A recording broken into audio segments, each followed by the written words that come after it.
Hello guys, ഇന്ന് നമ്മൾ പുതിയൊരു വീഡിയോ ആയിട്ട് വന്നിരിക്കുന്നത് നമ്മുടെ ശ്രീവല്ലഭ ക്ഷേത്രത്തിലോട്ടാണ് നമ്മളിന്ന് പോകുന്നത്. നമുക്ക് ആദ്യം അതായത് തിരുവല്ലായിൽ നിന്ന് നമുക്ക് 1 കിലോമീറ്റർ KSRTC ബസ് സ്റ്റാൻഡിൽ നിന്നാണെങ്കിൽ 1 കിലോമീറ്ററും റെയിൽവേ സ്റ്റേഷനിൽ നിന്നാണെങ്കിൽ 1.5 കിലോമീറ്ററും മാക്സിമം ഡിസ്റ്റൻസ് ഉള്ളതാണ് ശ്രീവല്ലഭ ക്ഷേത്രത്തിലോട്ടുള്ളത്. ഞാൻ ചെറുപ്പം മുതൽ അതായത് 10ാം ക്ലാസ് മുതൽ സ്ഥിരമായിട്ട് ഒരു വൺ സൈഡ് തന്നെ ഒരു 5 കിലോമീറ്റർ 6 കിലോമീറ്റർ കാണും ഞാൻ നടന്നു വന്നുകൊണ്ടിരുന്ന ഒരു ക്ഷേത്രമാണിത്. ഇതിൻ്റെ മെയിൻ വാതിലാണ്, അതായത് തിരുവല്ലയിൽ നിന്ന് വരുമ്പോൾ മെയിൻ വാതിലാണ്. ഇവിടെ ഒരു നല്ല ഒരു അറ്റ്മോസ്ഫിയറാണ് ഇവിടെ. നമുക്ക് അകത്തോട്ട് കയറാം അമ്പലത്തിൻ്റെ.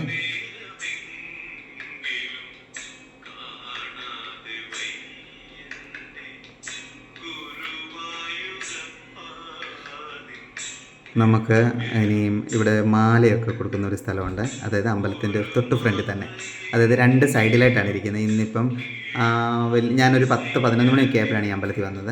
അവിടെ ഇത് കണ്ടോ, കേശാദിപാദവും താമര. ഇവിടെ ഏറ്റവും പ്രാധാന്യമുള്ള ഒന്നാണ് ഈ താമരമാല, കേശാദിപാദം. അതിന് ഒരെണ്ണത്തിന് 300 രൂപയാണ് കേശാദിപാദം. കാരണം നമ്മുടെ ആഗ്രഹ സാഫല്യങ്ങൾക്കും ഇത് വളരെയധികം നേർച്ചയ്ക്ക് അതായത് ശ്രീവല്ലഭന് ഫുള്ള് ഇടുന്ന ഒരു സംഭവമാണ് ഈ മാല. തല മുതൽ കഴുത്ത് പാദം വരെയുള്ള മാലയാണത്. അതിൻ്റെ ഒരെണ്ണത്തിൻ്റെ റേറ്റ് 300 രൂപയാണ്. അതിൻ്റെ സൈഡിൽ കുറേ കടകളുണ്ട്, എണ്ണയും തിരിയും കാര്യങ്ങളൊക്കെ കിട്ടാനായിട്ട്. പിന്നെ ഈ കാണിക്കുന്നത് എന്നാന്ന് ചോദിച്ചാൽ ഇവിടെ കഥകളി, ശ്രീവല്ലഭന് ഏറ്റവും ഇഷ്ടമുള്ളൊരു കാര്യമാണ് കഥകളി. കഥകളിക്ക് ചുട്ടി കുത്തുന്ന സ്ഥലമാണിത്. എൻ്റെ ചെറുപ്പകാലത്ത് അതായത് ഞാനൊരു 3-4 വർഷമായിട്ട് ഇപ്പോൾ ഇങ്ങനെ സ്ഥിരമായിട്ട് വരുന്നില്ല. അതിന് മുമ്പ് ഞാൻ സ്ഥിരമായിട്ട് വന്നുകൊണ്ടിരുന്ന ഒരു അമ്പലമാണ്. ഈ ജനലിനിടയിൽ കൂടെ നോക്കിയിരിക്കും. കാരണം എന്താണെന്ന് വെച്ചാൽ അവർ ഒരുങ്ങുന്നതൊക്കെ കാണാനായിട്ട് ഭയങ്കര ഒരു ഇൻട്രസ്റ്റിംഗ് ആയിട്ടുള്ളൊരു കാര്യമാണ്. പിന്നെ ഇത് കണ്ടോ, താമരപ്പൂവ് നല്ല ഭംഗിയല്ലേ.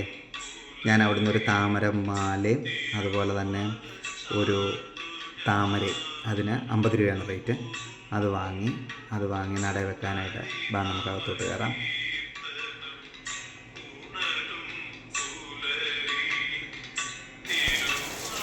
ഇത് നമ്മുടെ മ്യൂറൽ പെയിൻറ്റിംഗ് ആണ്. അതായത് അകത്തോട്ട് കയറി കഴിയുമ്പം ശ്രീ ഗരുഡസ്വാമിയുടെ ഒരു ഫോട്ടോയാണത്.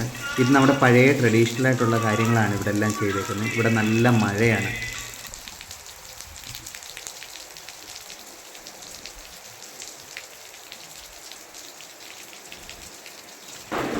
എല്ലാം വളരെ ട്രഡീഷണൽ ടച്ച്. അത് വർഷങ്ങൾ പഴക്കമുള്ള, എത്ര വർഷം പഴക്കമുണ്ട് ഈ അമ്പലത്തിനൊന്നും എനിക്കറിയില്ല. എനിക്ക് കുറച്ച് കാര്യങ്ങളൊക്കെ അവിടെ നിന്ന് കളക്ട് ചെയ്യാൻ പറ്റി. പിന്നെ കുറച്ച് കാര്യങ്ങൾ ഞാൻ പറയാം. ഇവിടെ മെയിനായിട്ട് വെച്ചാൽ തുളസിയാണ് ഏറ്റവും മെയിനായിട്ടുള്ളത്. പിന്നെ നമ്മൾ പണ്ട് തൊട്ടേ പറയാറുണ്ട്, തുളസി അത് അമ്പലത്തിൽ നിന്ന് കിട്ടിയ അവിടെ നമ്മൾ മിക്കവരും അതെടുത്ത് ചെവി പുറകെ വെക്കും. അതിൻ്റെ സയൻറ്റിഫിക് ആയിട്ടുള്ള കാര്യം എന്താണെന്ന് ചോദിച്ചാൽ, നമ്മുടെ ചെവിയുടെ പുറക്, അതായത് നമ്മുടെ ഈ ചെവിയുടെ പുറകുണ്ടല്ലോ, പുറകിൽ ഏറ്റവും സെൻസിറ്റീവായിട്ടുള്ളൊരു സ്കിന്നാണ്. അത് തുളസിയില എന്ന് പറയുന്നത് വളരെയധികം ഔഷധ ഗുണമുള്ള ഒരു ചെടിയാണ്. അപ്പം അതിന് വളരെയധികം, അതായത് വളരെ ഗുണമുള്ളത് കൊണ്ട് നമ്മുടെ ഈ ചെവി പുറകിലെ സ്കിന്ന് ഏറ്റവും നമ്മുടെ ബോഡിയിലെ ഏറ്റവും സ്മൂത്ത് സ്കിന്നെന്ന് പറഞ്ഞാൽ നമ്മുടെ ചെവിയുടെ പുറകിൽ. ഈ ചെവിയുടെ പുറകിൽ അപ്പം ഈ തുളസിയില അവിടെ വെക്കുമ്പോഴത്തേക്ക് നമ്മുടെ സ്കിന്ന് അതങ്ങ് അബ്സോർബ് ചെയ്യും. അങ്ങനെ നമുക്ക് തലവേദന അങ്ങനെയുള്ള ഒട്ടുമിക്ക കാര്യങ്ങൾക്കും നമുക്ക് ഒരു ആശ്വാസം കിട്ടും. അതുകൊണ്ടാണ് നമ്മൾ കിട്ടിയ ഉടൻ തന്നെ ചെവിയുടെ പുറകിൽ വെക്കുന്നത്. അതാണ് അതിൻ്റെ ഒരു സയൻറ്റിഫിക് രീതി. പിന്നെ നമ്മൾ അതുപോലെ തന്നെ അമ്പലങ്ങളിൽ വന്നാൽ നമ്മൾ ഒന്നോത്തിലും തൊടരുത് എന്നാണ് പറയുന്നത്. കാരണം എന്താണെന്ന് വെച്ചാൽ അവിടെ കണ്ടോ 3-4 ബലിക്കല്ലുകൾ ഇരിക്കുന്നത്. ഈ ബലിക്കല്ല് തൊടരുത് എന്ന് പറയുന്നത് എന്താണെന്ന് ചോദിച്ചാൽ, ഇത് അതായത് മെയിൻ ഈ സോഴ്സ് എന്ന് പറഞ്ഞാൽ ഈ അമ്പലത്തിലിരിക്കുന്ന വിഗ്രഹമാണ്. ആ സോഴ്സിൽ നിന്ന് ഒരു ഈ ബലിക്കല്ല് ത്രൂ ഫുള്ള് ആ ഒരു എനർജി ആ അമ്പലത്തിന് ചുറ്റും പോകുന്നുണ്ട്. ഇത് വലം വെക്കുന്നുണ്ട്. നമ്മളിപ്പോൾ തൊഴുമ്പോൾ അവിടെ വെച്ച് ആ എനർജി ബ്രേക്ക് ആവുകയാണ്. പിന്നെ നമ്മൾ ബലിക്കെട്ടുകൾ അറിയാതായിരിക്കും വേണം ചവിട്ടുന്നത്. ഇപ്പോൾ ഒന്ന് ചവിട്ടി കഴിഞ്ഞിട്ട് വീണ്ടും ഒന്നുകൂടെ നമ്മൾ അവിടെ വീണ്ടും തൊഴുമ്പോൾ വീണ്ടും ബ്രേക്ക് ആയിക്കൊണ്ടിരിക്കുകയാണ്. അതുകൊണ്ടാണ് നമ്മൾ ബലിക്കല്ലെ തൊഴരുത് എന്ന് പറയുന്നത്. ഇത് എവിടെ നിന്ന് എനിക്ക് അറിവ് കിട്ടിയെന്ന് വെച്ചാൽ, ഈ ശ്രീവല്ലഭ ക്ഷേത്രത്തിൽ എന്ന് വെച്ചാൽ പണ്ടിരിക്കൊരു എൻ്റെ ഒരു പുസ്തകം ഉണ്ടായിരുന്നു. അതിനകത്ത് ഞാനിങ്ങനെ വായിച്ചിട്ടുണ്ട്. അതുപോലെ തന്നെ നമ്മൾ മുതിർന്നവരെ അല്ലെ മനുഷ്യരെ അങ്ങോട്ടും ഇങ്ങോട്ടും നമ്മൾ അറിയാതെ ചവിട്ടുവാണെങ്കിൽ, അതായത് കാലുകൊണ്ട് ചവിട്ടുവാണെന്നുണ്ടെങ്കിൽ, നമ്മൾ തൊഴുന്നത് എന്നാന്ന് ചോദിച്ചാൽ, നമ്മളിൽ ഓരോ മനുഷ്യരിലും ദൈവിക ശക്തി, അതായത് ഒരു ദൈവം മനുഷ്യനെ സൃഷ്ടിച്ചേക്കുന്നത് എന്ന് പറയുന്നത് ആ അമ്പലത്തിൻ്റെ ആ സെറ്റപ്പ്, ആ ഒരു സ്ട്രക്ചർ കണ്ടോ, എന്നെ കിടുവാൻ നോക്കി. ഇപ്രാവശ്യം ഞാൻ എഫക്റ്റ് ഇടാതാണ് വീഡിയോ പിടിച്ചേക്കുന്നത് കേട്ടോ. ഒട്ടും എഫക്റ്റ് ഇട്ടിട്ടില്ല.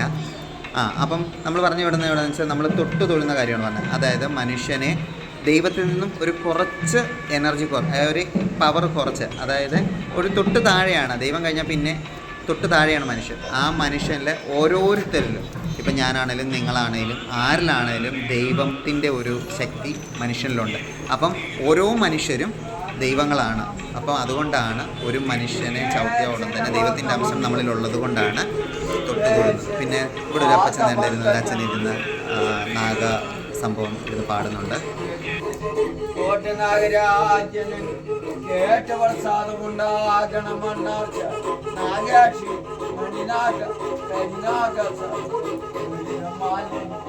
ദോഷങ്ങളെന്തെന്നൊഴിവായി സർപ്പദോഷങ്ങൾ ശത്രുദോഷങ്ങൾ തീർത്ത് നാഗരാജ്യാപുരമെന്ന് നാഗാക്ഷിയം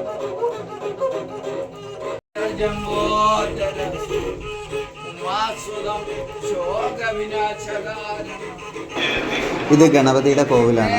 അവിടുന്ന് പിന്നെ ഒരു ചെറിയൊരു നടപ്പാത പോലുണ്ട്. അത് നമ്മൾ അയ്യപ്പൻ്റെ ക്ഷേത്രം, ഒരു ചെറിയൊരു ക്ഷേത്രമുണ്ട്. അങ്ങോട്ടാണ് നമ്മൾ നീങ്ങുന്നത്.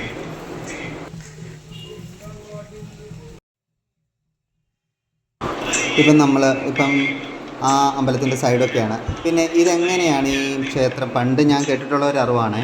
അപ്പം ഇവിടെ പണ്ട് ഒരമ്മയുണ്ടായിരുന്നു, ഒരു സ്ത്രീ, ഒരു പ്രായമുള്ള ഒരമ്മ. ആ അമ്മയ്ക്ക് മക്കളൊന്നുമില്ലായിരുന്നു. അപ്പം ഇതിൻ്റെ തൊട്ട് പടിഞ്ഞാറേ നടയിൽ സുദർശനമൂർത്തിയാണ് ഇതിരിക്കുന്നത്, പ്രതിഷ്ഠിച്ചേക്കുന്നത്. അതിൻ്റെ ഫ്രണ്ടിൽ കൂടെ ഒരു ചെറിയൊരു വഴിയുണ്ട്, നടപ്പാതയുണ്ട്. അതുവഴി നമ്മൾ ചെല്ലുമ്പോഴത്തേക്ക് ഇതിൻ്റെ ഒരു മൂലസ്ഥാനമുണ്ട്. അവിടെ അതിൻ്റെ കഥ, അതൊരു ഇല്ലമാണ്.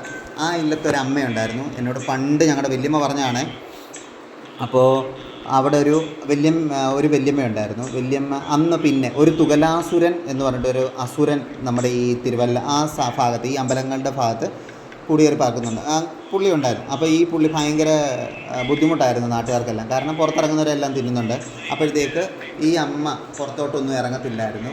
പുറത്തോട്ട് ഇറങ്ങാതായപ്പോഴത്തേക്ക് ഒരു ദിവസം ഈ കൃഷ്ണൻ, അതായത് വിഷ്ണു ഭഗവാന് ഒരു കുഞ്ഞൊരു ചെറുക്കൻ, ഒരു പയ്യൻ്റെ രൂപത്തിൽ വന്നിട്ട് ആ അമ്മയുടെ കയ്യിൽ നിന്ന് ചോറ് മേടിച്ച് കഴിച്ച് കഴിയുമ്പോഴത്തേക്ക് ആ അമ്മയോട് ചോദിക്കുക എന്താ പുറത്തോട്ട് ഇറങ്ങാത്തത് എന്നൊക്കെ ചോദിക്കുമ്പോൾ പറയും ഇന്നുപോലെ ഇവിടെ ഇങ്ങനെ തുകലാസുരൻ എന്ന് പറഞ്ഞിട്ടൊരു അസുരനുണ്ട്, പുള്ളിയെ കൊണ്ട് ഭയങ്കര ശല്യമാണ്, അപ്പം അതിനെന്തെങ്കിലും ഒരു നീക്കുപോക്കൊക്കെ ഉണ്ടാക്കണമെന്നൊക്കെ പറയും.